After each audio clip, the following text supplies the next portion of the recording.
Hello बच्चों, स्वागत है आप सभी का आपके अपने चैनल गुमंती इंस्टीट्यूट में। आज की ये वीडियो 12th क्लास केमिस्ट्री की वीडियो है। केमिस्ट्री में हमने एक इंपोर्टेंट अभिक्रियाओं की सीरीज चला रखी थी जिसमें मैं नेमिंग वाली रिएक्शन करा रहा था, महत्वपूर्ण।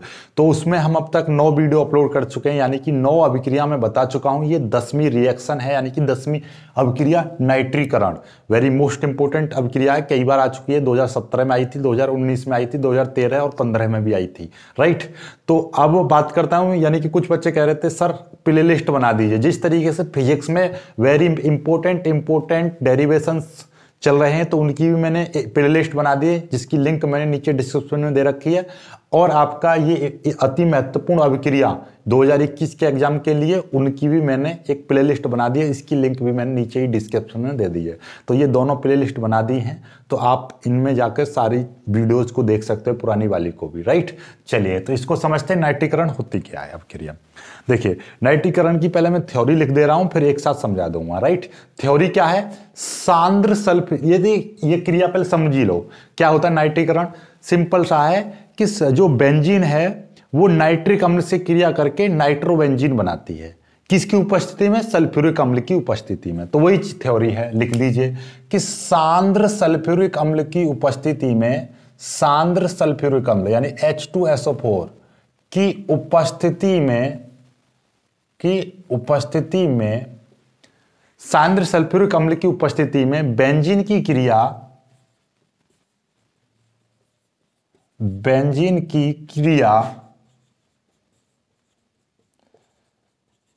सांद्र नाइट्रिक अम्ल से कराने पर, सांद्र नाइट्रिक अम्ल से कराने पर नाइट्रोबेंजीन प्राप्त होती है। नाइट्रोबेंजीन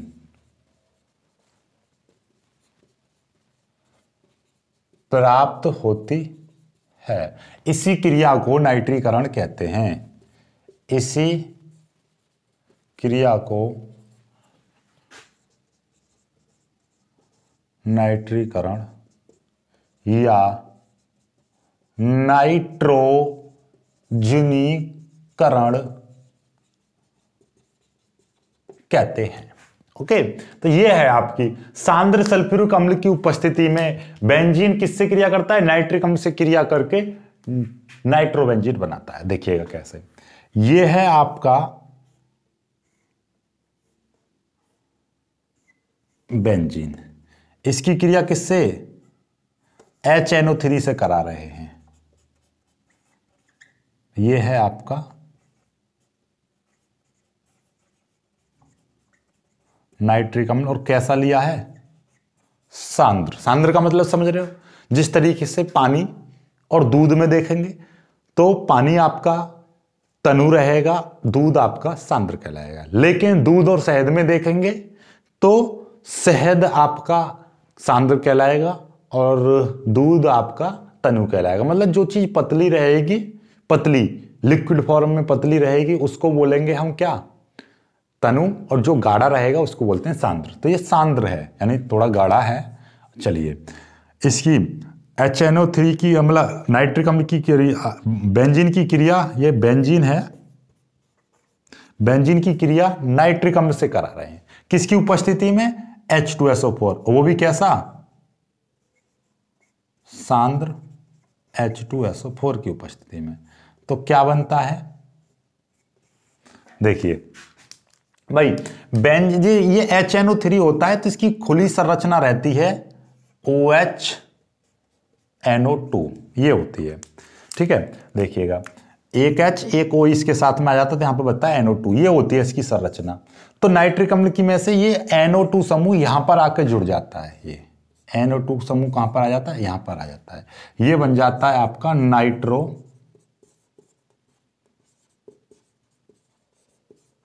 देख लीजिए, इसमें से NO2 समूह निकला, NO2 समूह निकलकर यहां पर चला गया। इसमें से जो NO2 निकल गया तो यहां से एक तो O बचा, एक OH बचा, H बचा, तो एक O एक H बचा, यानी कि OH तो यहां से बचा। जब ये यहां पर जुड़ा होगा, सिंपल सी बात है, यहां पर कोनों पर कौन बैठा रहता है? हाइड्रोजन बैठा रहता है। इसने हाइड्रोजन में लात मारी, उठ भाई हाइड्रोजन, हमें बैठना है यहां पर। हाइड्रोजन कुर्सी पे बैठा था, एक दूसरा एक दबंग आदमी आता है ना कि भाई उठ खड़ा, तो उसने लात मारी इसमें हाइड्रोजन में, बेचारा भाग गया और ये NO2 यहां पे बैठ गया। अब हाइड्रोजन कहां पे दौड़ा दौड़ा गया यार, कि ये जहां से आया होगा, हाइड्रोजन ने सोचा ये भी तो कहीं से आया होगा, हाइड्रोजन दौड़ा दौड़ा आया इसके पास, अच्छा ये यहां से गया है, तो हाइड्रोजन ने इसके साथ मिला और एक यौगिक बना लिया, क्या? जल। तो ये क्या बना लेता है? जल बना लेता है। यहां पे लिख दीजिए जल को, या आप चाहो तो माइनस करके यहां पे भी लिख सकते हो। बन गया, काम खत्म, नाइट्रोबेंजीन बन गया। अब इसकी एक खास बात है, ये याद रखना, कोई नहीं बताएगा ये वाली खास बात। देखिए क्या, कि ये क्रिया साधारण ताप पर कराई जा रही है, ठीक है, तो नॉर्मल सा बन रहा है। लेकिन जब इस क्रिया का ताप बढ़ा देते हैं, यानी उच्च ताप कर देते हैं, और हम क्या कर लेते हैं, HNO3 की मात्रा अधिक लें, तो हमेशा याद रखना कि डाई नाइट्रोबेंजीन और ट्राई नाइट्रोबेंजीन भी बन जाता है इसमें। क्या? डाई नाइट्रोबेंजीन और ट्राई नाइट्रोबेंजीन, यानी एक NO2 की जगह पे 2 NO2 3 NO2 भी जुड़ जाते हैं। कब जुड़ते हैं ये? कि यहां पे HNO3 की तो मात्रा लें ज्यादा, और टेम्परेचर भी यहां पे क्या कर दें, ज्यादा, अधिक टेम्परेचर कर दें, और HNO3 की मात्रा भी हम अधिक ले लेंगे, तो क्या हो जाएगा, डाई और ट्राई नाइट्रोबेंजीन भी बन जाती है इस क्रिया में, राइट। तो ये है आपका साधारण ताप पर तो यही होती है, मतलब थोड़ा सा बस समझ में आ गई बात। तो आई होप कि आपको ये रिएक्शन समझ में आ गई होगी। समझ में आ गई है तो वीडियो को लाइक करना और शेयर करना। जो बच्चे नए हैं वो चैनल को सब्सक्राइब जरूर कर लेना, ओके। और जाते जाते एक बार मैं फिर से आपको बता दे रहा हूं, नाइट्रीकरण क्या है, कि सल्फ्यूरिक अम्ल की उपस्थिति में बेंजीन नाइट्रिक अम्ल से क्रिया करके नाइट्रोबेंजीन बनाती है। इसी क्रिया को हम नाइट्रीकरण या नाइट्रोजनीकरण कहते हैं, राइट। समझ में आ गई बात या नहीं आई? एक बार और मेरे साथ बोलिए, सल्फ्यूरिक अम्ल की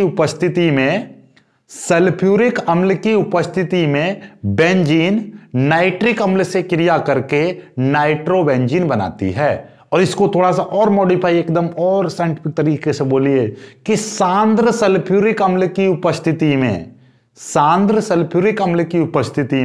बेंजीन सांद्र नाइट्रिक अम्ल से क्रिया करके नाइट्रोबेंजीन बनाती है। इसी क्रिया को हम नाइट्रोजनीकरण या नाइट्रीकरण कहते हैं। क्लियर होगी बात? इसकी रिएक्शन ये है, बहुत ही प्यारी सी है। चलिएगा, बाकी वीडियो को लाइक कर लेना, अपने दोस्तों के साथ शेयर कर देना। जो बच्चे नए हैं वो चैनल को सब्सक्राइब जरूर कर लेना, और जिन बच्चों ने अभी तक हमारे सेकंड चैनल को सब्सक्राइब नहीं किया है तो वो जाकर सेकंड चैनल को सब्सक्राइब कर लेना। उसकी लिंक आपको नीचे डिस्क्रिप्शन में दे रखी है। सारे नोट्स, सैंपल पेपर, PDF चाहिए तो हमारे ऐप को भी आप डाउनलोड कर सकते हो, नीचे लिंक दे रखी है, ठीक है। तो मिलते हैं, तब तक के लिए बाय बाय।